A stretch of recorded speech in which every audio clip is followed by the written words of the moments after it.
Hello students, आज हम आपको रीऑर्डरिंग पढ़ाएंगे।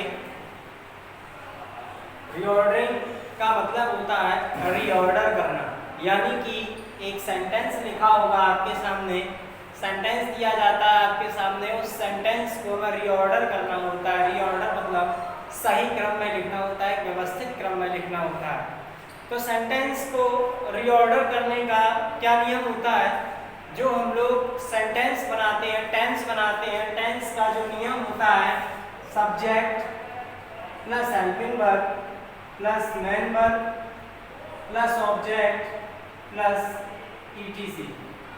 यही जो इसी तरीके का नियम होता है, जो हमारा ये है हमारा असर्टिव का, अफर्मेटिव का और नेगेटिव का भी जो टेंस बनाने का नियम होता है वो रीऑर्डर का होता है। जिससे जो इंटरोगेटिव का होता है वो भी यही होता है, और डबल इंटरोगेटिव, यानी कि जितने भी टेंस के नियम होते हैं वो सभी रीऑर्डर के भी नियम होते हैं। तो देखिए, टेंस बेस पे हमारा जो है रीऑर्डर बनता है, यानी कि हम वाक्य को व्यवस्थित क्रम में लिखते हैं। अब देखिए एग्जांपल जैसे लिखा है आपके सामने, सी स्कूटर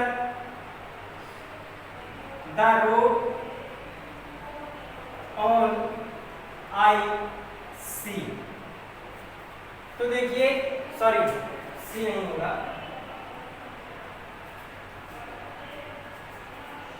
ए। अब देखिए, see scooter the road on I a. तो सबसे पहले वाक्य में हमें ये ढूंढना है कि सब्जेक्ट क्या है, क्या है ऐसा जो हम सब्जेक्ट बना सकते हैं। अब देखिए, सब्जेक्ट के लिए एक हमारा स्कूटर है, इसको भी बना सकते हैं, और एक हमारा आई है, इसको भी बना सकते हैं। बशर्ते दोनों को हमें लग रहा है कि हम इनको सब्जेक्ट बना सकते हैं, लेकिन क्या हम आई को ऑब्जेक्ट बना पाएंगे? क्या आई हमारा ऑब्जेक्ट बनेगा? ऑब्जेक्ट के रूप में कभी आई को लिखा देखा है? नहीं देखा। तो सब्जेक्ट हमारा क्या बनेगा? I. See a scooter on the road. I see a scooter on the road. दूसरा एग्जाम्पल हमारा जैसे है इसका, दूसरा example, bought father, my father a new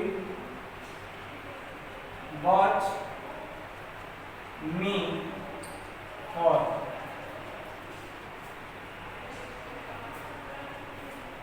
तो देखिए, bought my father a new watch me for. अब इसमें क्या है, सबसे पहले एक चीज देखना, अगर इस तरीके से ना बना पाए तो सबसे पहले क्या करें, हम वाक्य की हिंदी लिखें। अगर आपको इस नियम से बनाने में दिक्कत हो रही है तो सबसे पहले शब्दों की हिंदी लिख लो। बॉट मीन्स खरीदी, माई फादर मेरे पिता, एक न्यू मीन्स नई, वॉच मीन्स घड़ी, मी यानी कि मेरे लिए, फॉर मीन्स लिए। यहाँ पर आप मुझे भी लिख सकते हैं। तो देखिए क्या लिखा है, खरीदी मेरे पिता एक नई घड़ी मेरे लिए या मुझे लिए। अब हम इसको हिंदी में अगर एक सही क्रम में बनाएं तो क्या बनेगा, मेरे पिता ने, यानी कि माई फादर, मेरे पिता ने यानी कि माई फादर। अब सब्जेक्ट क्या है, खरीदी, मेरे पिता ने खरीदी, माई फादर बॉट, क्या खरीदी, एक नई घड़ी, ए न्यू वॉच,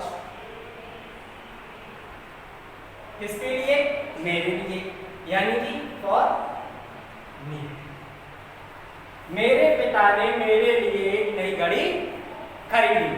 इस तरीके से भी बना सकते हैं। अगर आपको इस तरीके से आ जाता है, जैसे हमने एग्जाम्पल फर्स्ट समझाया है, इस तरीके से नियम तो यही रहता है, लेकिन तरीका देखिए। यदि आप बिना हिंदी लिखे बना लेते हैं तो बहुत अच्छी बात है, और नहीं बना पाते हैं तो शब्दों की आप हिंदी लिख लीजिए, और हिंदी लिखने के बाद आप उस हिंदी को, हिंदी के शब्दों को व्यवस्थित क्रम में बनाइए। व्यवस्थित क्रम में जब आप बना लेंगे तो आपका रीऑर्डर बनके तैयार हो जाएगा। ठीक है, जैसे नेक्स्ट एग्जांपल है एक्सरसाइज इज स्विमिंग ए। अब ये सेंटेंस लिखा है एक्सरसाइज इज स्विमिंग ए। अब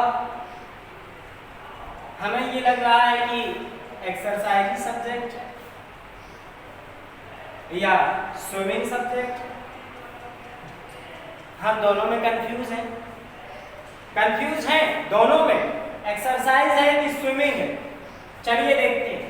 एक्सरसाइज मीन्स होता है व्यायाम, इट मीन्स तैर, स्विमिंग मीन्स तैरना, और ए मीन्स ए। अब व्यायाम है तैरना ए, तो अगर इसको हम व्यवस्थित क्रम में बनाएंगे तो व्यवस्थित क्रम में क्या बनेगा, तैरना एक व्यायाम है, यानी कि स्विमिंग इज ए एक्सरसाइज, यानी कि तैरना एक व्यायाम होता है। ठीक, यानी कि यदि आप हिंदी लिख लेते हैं वाक्यों के शब्दों की, अगर आप शब्दों की हिंदी लिख लेते हैं और हिंदी के माध्यम से यदि आप वाक्य को व्यवस्थित करते हैं तो वाक्य जो है आपका गलत नहीं होगा। यदि आपने हिंदी के शब्दों को सही से व्यवस्थित किया है तो, और अगर हिंदी के शब्दों को सही से व्यवस्थित नहीं किया है तो फिर आपके वाक्य जो है वो गलत हो जाएंगे। समझ में आ रहा है आपको? तो ये जो आपके एग्जाम्पल थे, इसी तरीके से आपको जो है सॉल्व करने, जो ना समझ में आए वो आप हमसे कमेंट बॉक्स में आकर के पूछ लें, और जो बुक है आपके पास उस बुक से एक्सरसाइज को सॉल्व करिए। इसी तरीके से करिए, यकीन मानिए आपको समझ में आ जाएगा, बशर्ते बस शब्दों का क्रम ध्यान रखें। यदि आप शब्दों का क्रम सही नहीं बना रहे हैं तो आपका जो रीऑर्डर है वो गलत हो जाएगा। अब इसमें क्या है, देखिए स्विमिंग लिखा है, कुछ लोग कह रहे हैं स्विमिंग कैसे सब्जेक्ट बन गया। स्विमिंग सब्जेक्ट ऐसे बन गया, स्विमिंग है जीरंड, स्विमिंग है हमारा जीरंड, और जीरंड सब्जेक्ट बन सकता है। ठीक है, जीरंड सब्जेक्ट बन सकता है, आपका इन्फिनेटिव सब्जेक्ट बन सकता है। तो ये जो है आपका क्रम है वो सही है।